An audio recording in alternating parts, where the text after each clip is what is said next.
Dear students, welcome to EPG Pathashala. I am Professor Korada Subramaniam from Hyderabad Central University. In the subject Indian culture, today we are going to discuss the social and cultural history of India, and there too we will discuss the Hindu belief system, that is the module for today. So, as far as the Indian culture is concerned, we have certain beliefs which are not found in other cultures and which are unique to the Indian culture, and especially in this regard we have to see that there is a kind of philosophical dimension to all the beliefs in our life in Indian culture. There may be polytheism, there may be soul, supreme soul, Atma and Paramatma, karma, and transmigration of soul, that is the Jivatma and Paramatma are going to merge into a single one, which is called again Paramatma or Parabrahman or Brahman, and then moksha, and then dana and dakshina. These are the items we are going to deal with today in our lesson. So, in introduction, and if there are four pillars of Indian philosophy called dharma, artha, kama and moksha. These four are considered to be the very goals of every citizen, every person, and there dharma is considered as the base of the Hindu culture, and dharma is the actual base of the rest of the purusharthas called artha, kama and moksha. And what is the meaning of dharma? It is difficult to define in a single sentence. So, dharma, the term is simply untranslatable. Some people translate dharma as righteousness or something like duty or something like that. But all these things are not the exact translations of dharma, the term dharma. So, dharma can be the duty, it can be the right path, it can be the one which is acceptable and useful to mankind, etc., etc. So, since the term dharma is pregnant with meaning, it is simply impossible to translate into any other language. So, better use the same term dharma just like punyam, danam, vivaha, karma, etc., etc. Mantra, etc., which have all, some of these terms have already found their way into Oxford, etc., English dictionaries. So, there dharma is universal. Some people translate this as religion, but there is gulf of difference between dharma and religion. Religion means matam, that is liked by a group of people, whereas dharma is universal. That is to say, that is useful to all the people on earth, that is entire mankind. Rather, suppose you say Satyam Vada, Taittiriya Upanishad says Satyam Vada Dharmam Jara Swadhyayan Pramada, etc.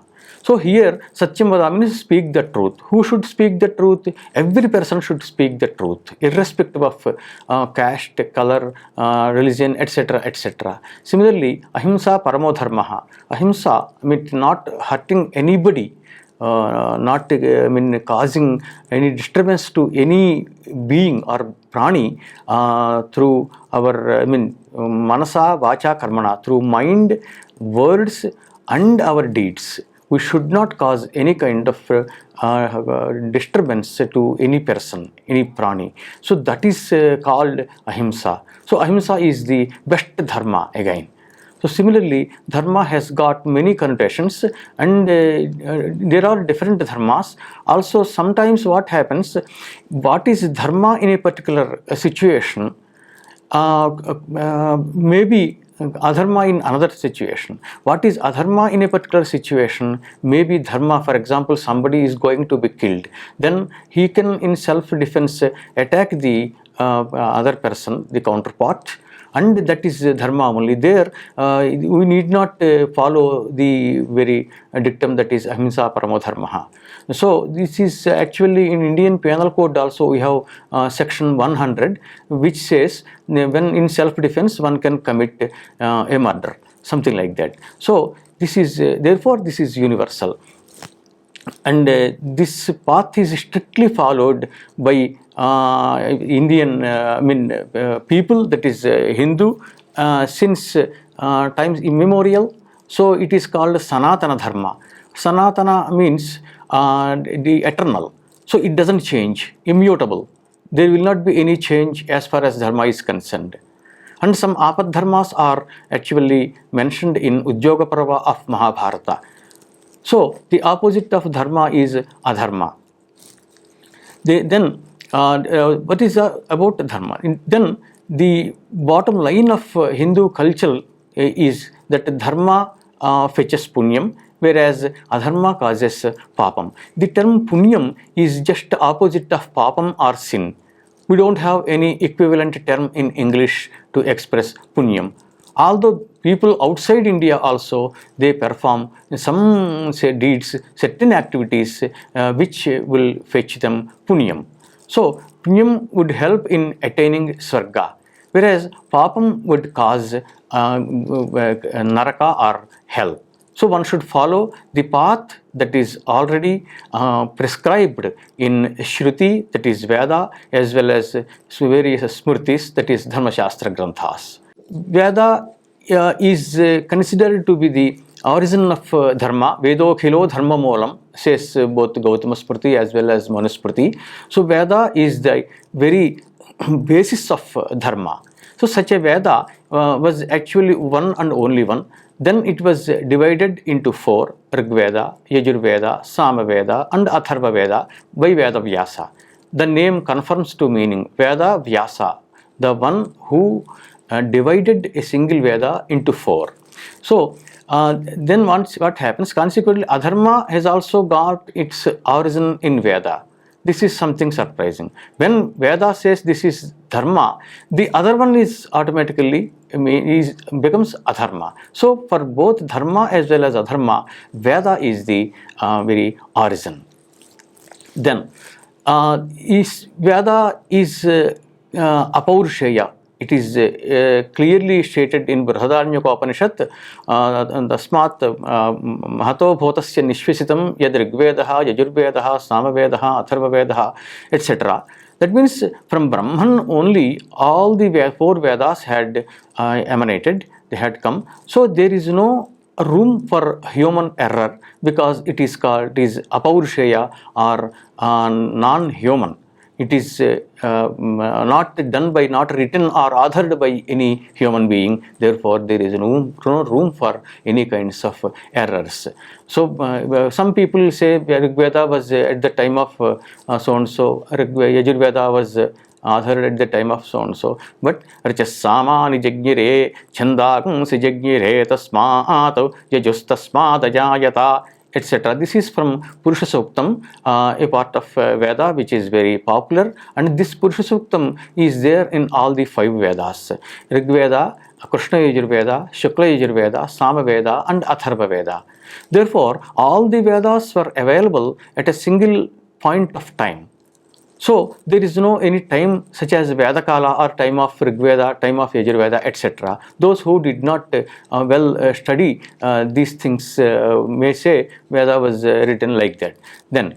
Then what happens? Veda is divided, we have seen four Vedas. So according to Vaidika Dharma, there are four Purusharthas. These four Purusharthas are clearly mentioned in Shukla Yajurveda. We have already touched those things, those entities that are Dharma, Artha, Kama and Moksha. Dharma is the behavior ordained by Shruti, that is Veda, and its ancillaries such as Smriti. Smriti means Dharma Shastram, Itihasa, that is Ramayana, Bharata, etc. and Puranas, etc. So that is dharma. And kama is related to sex and family life.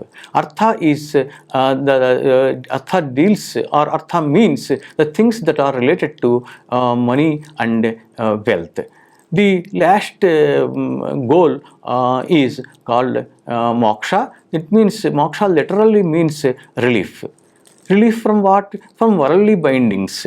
It also means arresting the cycle of birth and death, and also means merging Jivatma, that is the individual soul, with Paramatma, or the universal soul. So moksha will be the last and most important aspect, I mean goal of this Indian culture. Then dichotomy of Veda. Veda can be divided on the subject matter it deals with.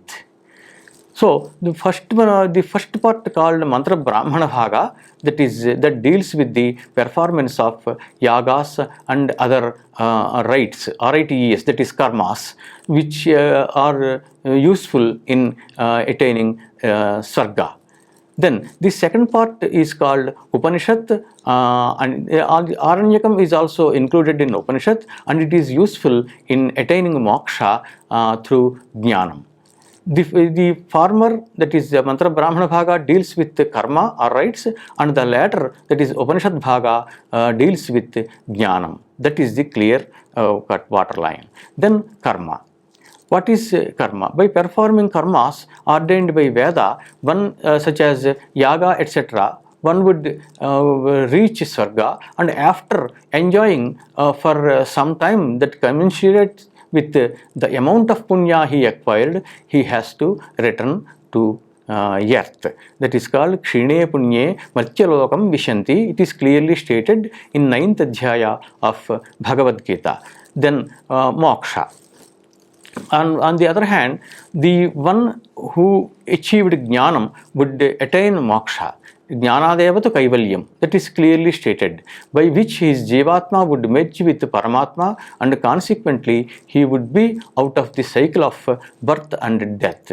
What happens is, only through jnana one can attain moksha, and through bhakti and karma one cannot get moksha directly, but bhakti and karma are useful in cleansing the mind, so that the mind will be qualified to get jnanam, and through jnanam one will attain moksha. That is the clear-cut position.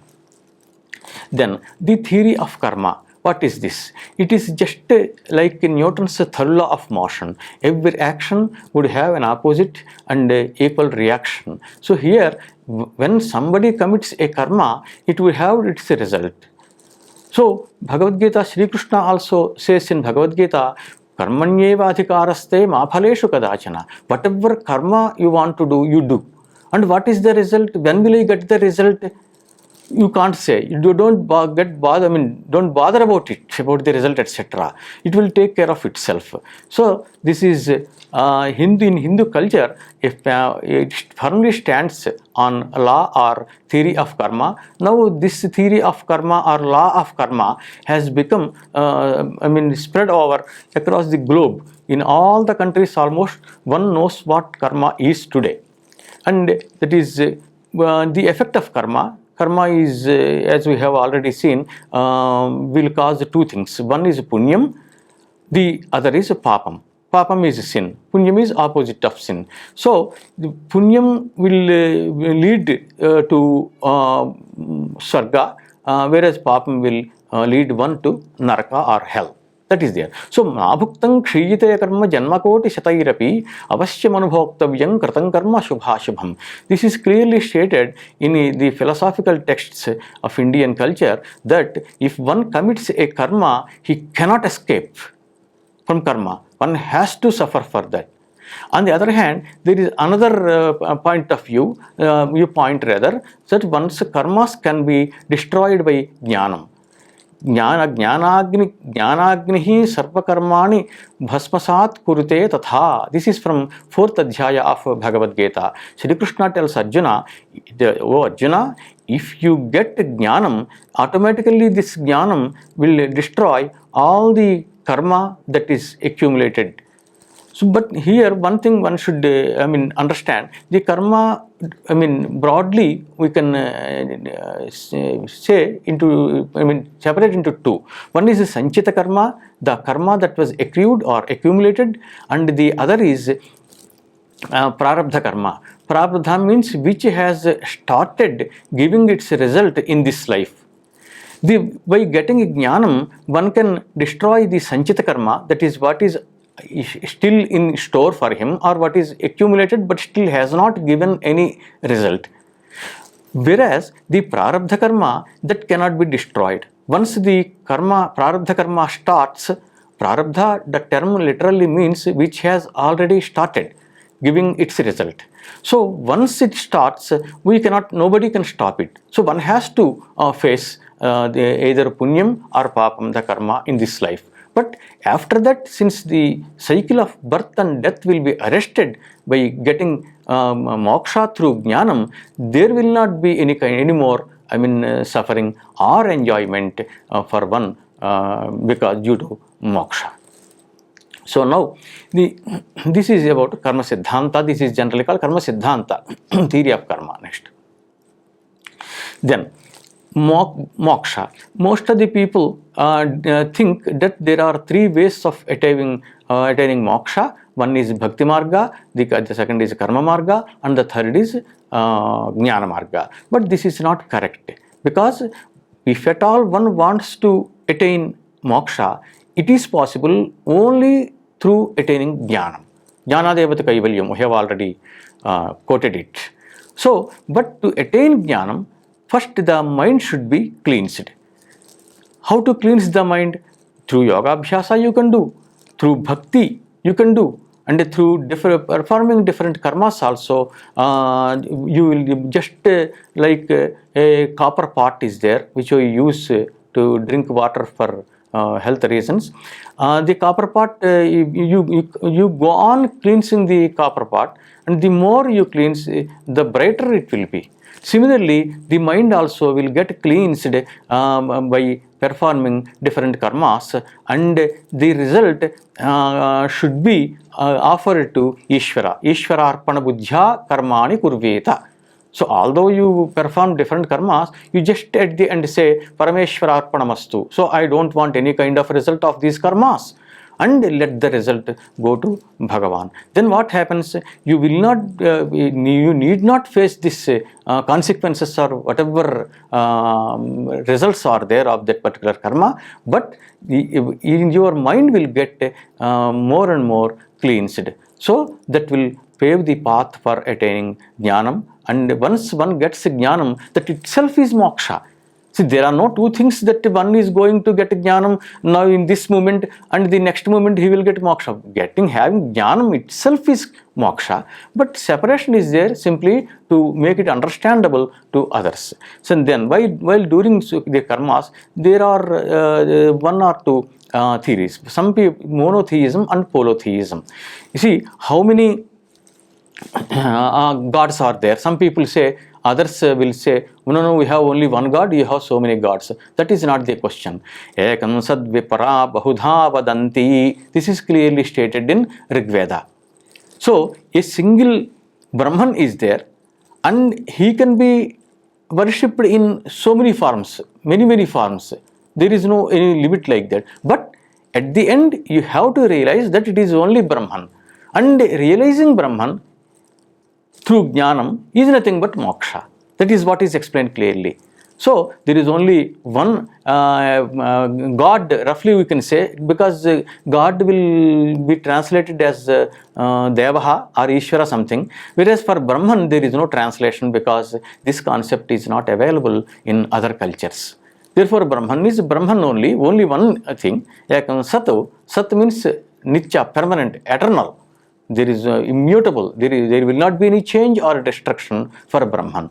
So this is clearly stated. Then the Brahman is also called, as we have already discussed, Parabrahman, Paramatma and other names. He is considered to be the very cause of the universe. Upadana Karanam they say. Upadana Karanam is just like gold is there. There may be different ornaments, but gold is gold, gold is there. So it doesn't give up its form Rather, it exhibits itself in different forms. That is called Upadana Karanam. And there will be Nimitta Karanam or cause, just like a goldsmith will be making these different kinds of jewelry. Then he is Nimitta Karanam, he is the cause, he is doing it. So there will be Upadana Karanam and Nimitta Karanam, but the Brahman is both Upadana Karanam as well as Nimitta Karanam. And then, so in different forms, polytheism is also there. Both are accepted in this thing. There you can worship in the form of Vishnu, Shiva, Gayatri, etc., etc. Then Upadana Karanam and Nimitta Karanam, we have already explained that unlike other causes such as clay, etc. Suppose clay is there, it appears in the form of a pot. It did not give up its original form. But the Swarupa or the general form will be okay. Similarly, with clay, you may make different kinds of pots, etc., etc. But it is the same thing. Similarly, Bahusyam Prayayeti, Upanishad clearly says that Brahman thought, let me exhibit in so many forms.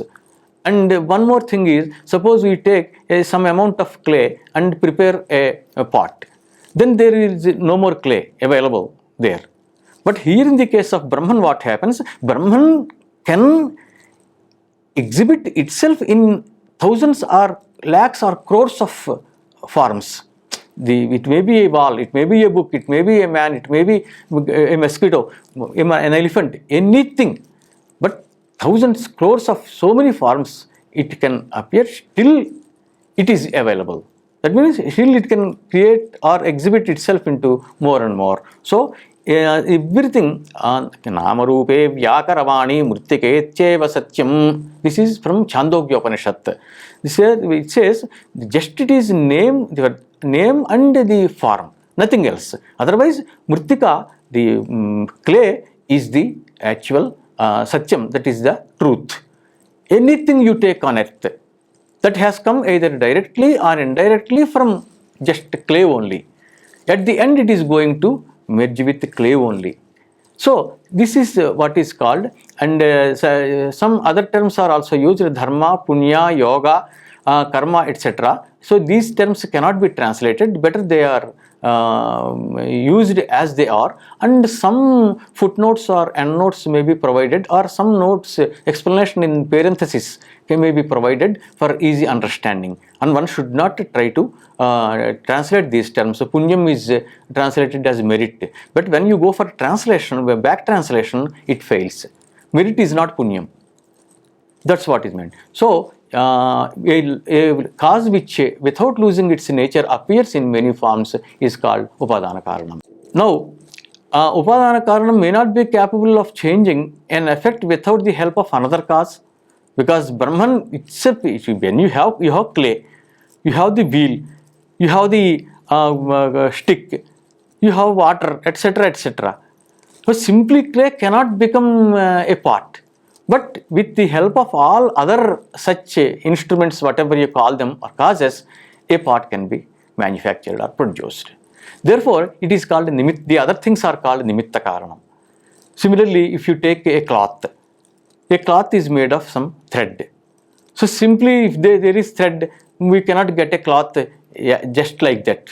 But there will be someone who has to weave the threads into a cloth like that. So that weaver is Nimitta Karanam, whereas the threads are called Upadana Karanam. Similarly, so then we have seen that there is Brahman, one thing. On the other hand, there are different forms like Vishnu, Shiva, Gayatri, Aditya, etc., etc. Here, see, for everybody, it is not so easy to concentrate the mind on Brahman and do some upasana or worship. For that, he has created, Vishnu, Shiva, Gayatri, etc. This is called Sagunopasana. Guna means having the Brahman in a particular form with a name, etc., etc. Whereas in Nirgunopasana, the Brahman doesn't have any color, he doesn't have any form, etc., etc. Simply it is Brahman. And if one is going to worship Brahman, it is called Nirgunopasana.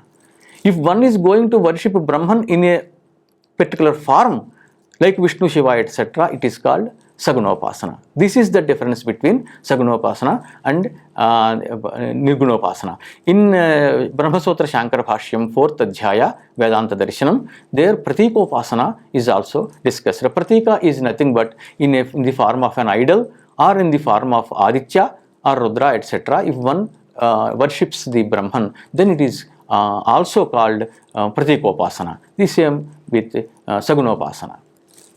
Then, so here in this upasana, there is one dominant theory called Advaitam. Maximum people follow Advaitam in the world. There is also Visishta Advaitam, Advaitam, etc., etc. But Advaitam dominates. Why? What is meant by the term Advaitam? Dvi means two. Advaitam, not two. That means there are no two things called Jivatma and Paramatma. Paramatma itself appears,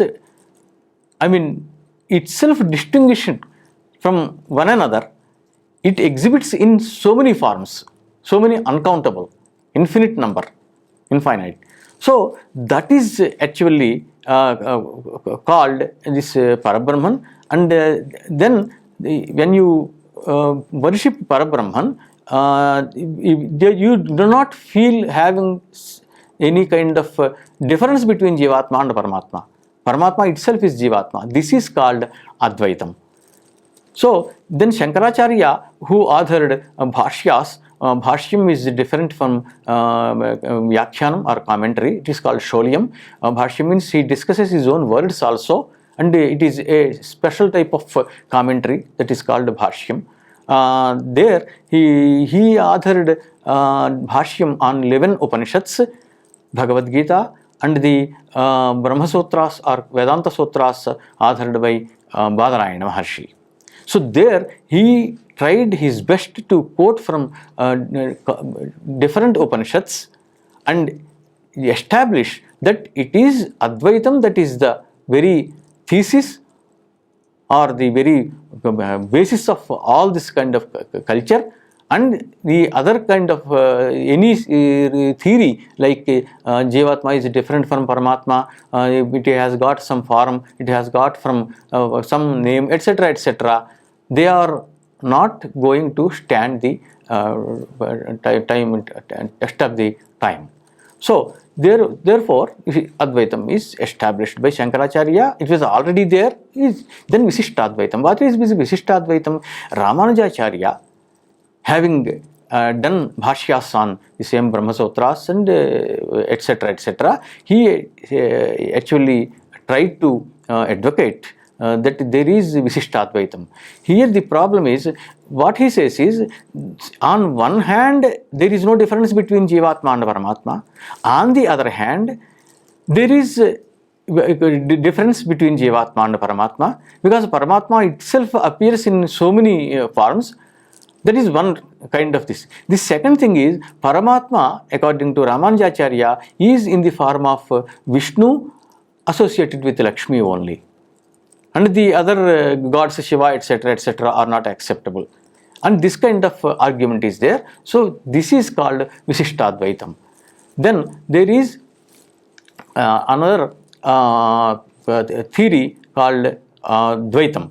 What is Dvaitam? Next one. What is Dvaitam? Dvaitam is nothing but having two separate entities called Jivatma and Paramatma. They don't accept that Jivatma itself is Paramatma or something like that. And accordingly they comment the sentences or texts of Upanishads, Bhagavad Gita, etc., etc. So this is actually advocated and propagated by Madhvacharya or Anandatirtha, and he propounded and expounded this theory of Dvaitam. So Jivatma and Paramatma are different. There is one great theory which is known to most of the people, especially on Indian subcontinent, that Advaitam declares Jagat Mithya. Jagan Mithya Brahma Satyam Jivo Brahmaivanaparaha. This is from one of the works of Shankaracharya called Vedanta Dindima. So there he says, what Jagat Mithya. What do you mean by that? The Jagat, the very universe that we see is Mithya. Mithya means myth. That means it is not the real thing. The real thing is Paramatma only. And whatever you see in the form of elephant, in the form of a house, in the form of a man, etc., all these things are unreal, not real. So this is the Siddhanta that is advocated by the followers of Advaitam, and this is clearly stated by Shankaracharya. Next, Maya. Then there is one thing. How can you say, and why should there be any kind of unreal thing like this? When Brahman is real, the rest is unreal. This is the essence of Advaitam. Then why should there be any kind of arrangement like this? So in order to see that the beings, it can be human beings, it can be animals, it can be birds, whatever it may be, they should face their karma. In order to see that they face their karma, the Brahman has, with its capacity called Maya, has exhibited in so many forms, and it also created three things called Kala, that is time, Desha, that is place, and Dik, that is direction. Strictly speaking, in Siddhanta, in theory, at the end, there is neither time, nor the place, nor direction. Time, you don't know when the time has started, when when was the beginning, when is the middle, when it is going to end. Nobody knows. So the Maya is considered as a Shakti or capacity of Brahman, in order to see that people are, for that matter, beings, all the beings will face their fate, that is karma. So then, on the other hand, supporters of Vishishta Advaitam as well as Advaitam, they oppose the theory of Jaganmithyatva and assert, clearly say that no, Jagat is real, not Mithya, but Jagat is Satyam. That is their argument. So, in when differ from Advaitam and the two schools, that there is Shiva, there is Vishnu, etc., and Visishtadvaitam and Advaitam hold that Vishnu is the God, whereas Advaitam holds God can be in any form, it doesn't matter, but Brahman is the ultimate this thing, God. Then karma, actions, activities, and rights. See, as far as the karma, we have already discussed something about karma. Now, karma is of roughly four kinds, you can say: Nitya karma, Naimittika karma, Kamya karma, and Pratishiddha karma. Now, Nitya karma means, Nitya means regularly one has to perform these karmas, that is Sandhya Vandanam, Agnihotram, Vedadhyanam, etc. Whereas Nimitta karma means, Nimitta means cause. Unless and until there is a cause, we are not going to perform that. Somebody died, so we perform the ceremony, death ceremony, etc. So once you build a new house, you will perform the Graha Pravesham, housewarming ceremony, generally called it.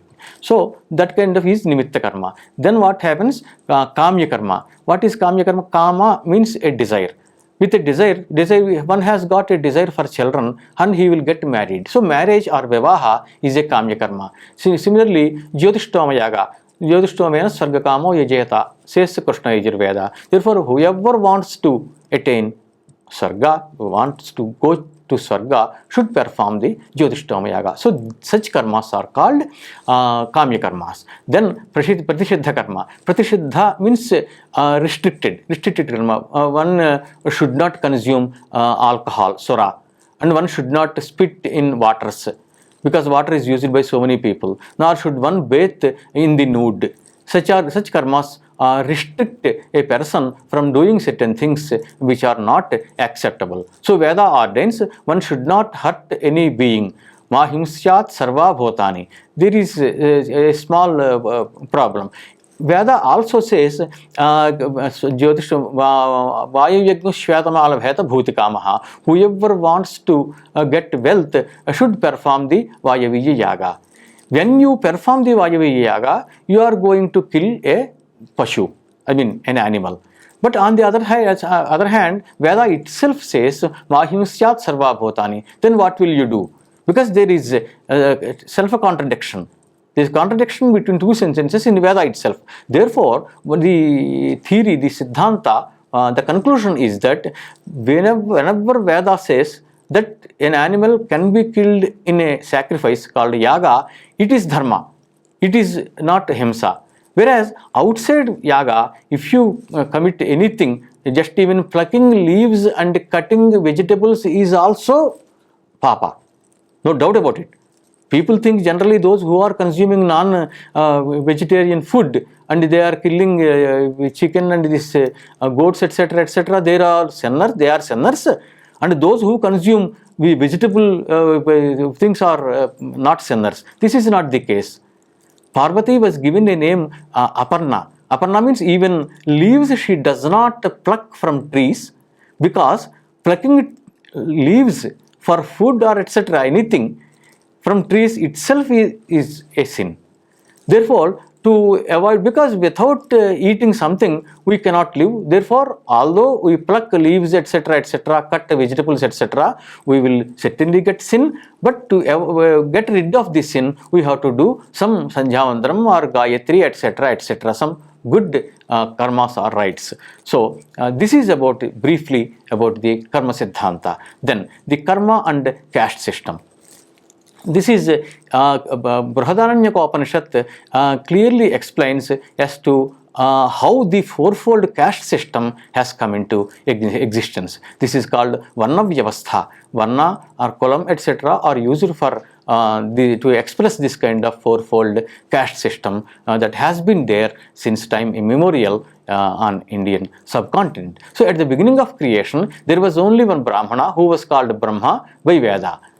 So, since Brahmana was alone and as such does not have the capacity to perform any karma, he subsequently protect the same, Kshatriya was created. So, Indra, Varuna, Rudra etc. are Kshatriya devatas. Then also the Brahmana could not perform karma for want of wealth, because if you want to perform a yaga you require a lot of wealth, money etc., etc. So he created Vaishya Jati. Ashtavasus, Ekadashi Rudras, Dwadashadityas etc. and Ganas are Vaishya Devatas, they are called. Then also the Brahmana was not able to perform the karma as there was nobody to offer poshana, nourishing. Somebody should do that job. I mean, providing logistic support in other words, and therefore the Shodra Jati was created. So all the four kinds of varnas were, castes were created like that to see that the balance is maintained. So then Varna Dharma. Even after the creation, Brahmana was not able to perform karma as there was no regulator of four varnas. All the four varnas should be controlled by one. Who is that? Then Dharma was created. So according to Dharma, all the people belonging to the four castes should maintain, equilibrium or should maintain harmony in the society. So Naiva Vyabhavat Tat Shreya Ropam etc. etc. that is clearly stated in Brihadaranyaka Upanishad first Adhyaya. Nothing is above Dharma and everybody is bound by his Dharma. The karma of Brahmana is with Agni and as Purohita and it helps perform the karmas. There, the one who is friendly with everybody is called a Brahmana. What should be the nature of a Brahmana? Maitro Brahmana Uchyate. It is clearly stated in Manusmriti, a Brahmana should be friendly with everybody. So all the four varnas are equal and they should live together like brothers. Ajyeshthāsaha, Akanishthāsaha, ete sambhrataraha. This is said clearly in Rig Veda. So ashramas and karmas. There are four ashramas or stages of life: brahmacharyam, garhasthyam, vanaprastham and sannyasam. Four ashramas. So the first ashrama is brahmacharyam, when one after upanayinam, getting upanayinam, that is third marriage roughly it is called, one has to go to a teacher and learn Vedas etc. and after the education is over, then he has to take the permission of the guru or acharya and get married. That is called garhasthyam. This garhasthyam is stage is very useful to other ashramas, three ashramas, brahmacharyam, vanaprastham and sannyasa, because those people depend upon the grahastha or a household person for their food, etc. Then vanaprastham. Vanaprastham, the term means vanaprastha. In vana, one has to live with wife or without wife. After seeing the children to children, that means once one gets grandchildren, then he should not stay there, because there will be so many problems, so many likings, dislike, etc., etc. Many problems will be there. Then he has to retire to forest and lead a life of vanaprastha, that is trying to get jnanam, which ultimately will be useful in attaining moksha. The next is samnyasa. Last one is samnyasa. Samnyasa means giving up kamya karmas. We have discussed mainly three kinds of karmas: nitya karma, naimittika karma and kamya karma. The sannyasi is supposed not to perform any kind of kamya karmas. He should not have any desires. He should not have any kind of connection with anybody. Then bhakti, karma and jnanam, these three entities we have discussed that are useful for moksha, and then we have already discussed that bhakti and karma are not directly useful in attaining moksha, but it is only jnanam that is useful for moksha. And at the end, there is dana and dakshina, two things we did not touch. Danam is nothing but danam is not gift or donation. Simply you are giving some donation or something, it does not mean that you have to doing danam. Danam means when you offer something, it can be a cow, it can be a land, it can be some money, then sins will be transferred to the person at the receiving end. In order to get rid of those sins, one has to recite Veda, etc. Similarly, dakshina. What is this dakshina? Dakshina entails danam. Whenever you give some danam, at the end you have to offer some amount of money according to your capacity. Now let me summarize just the module, whatever we have discussed.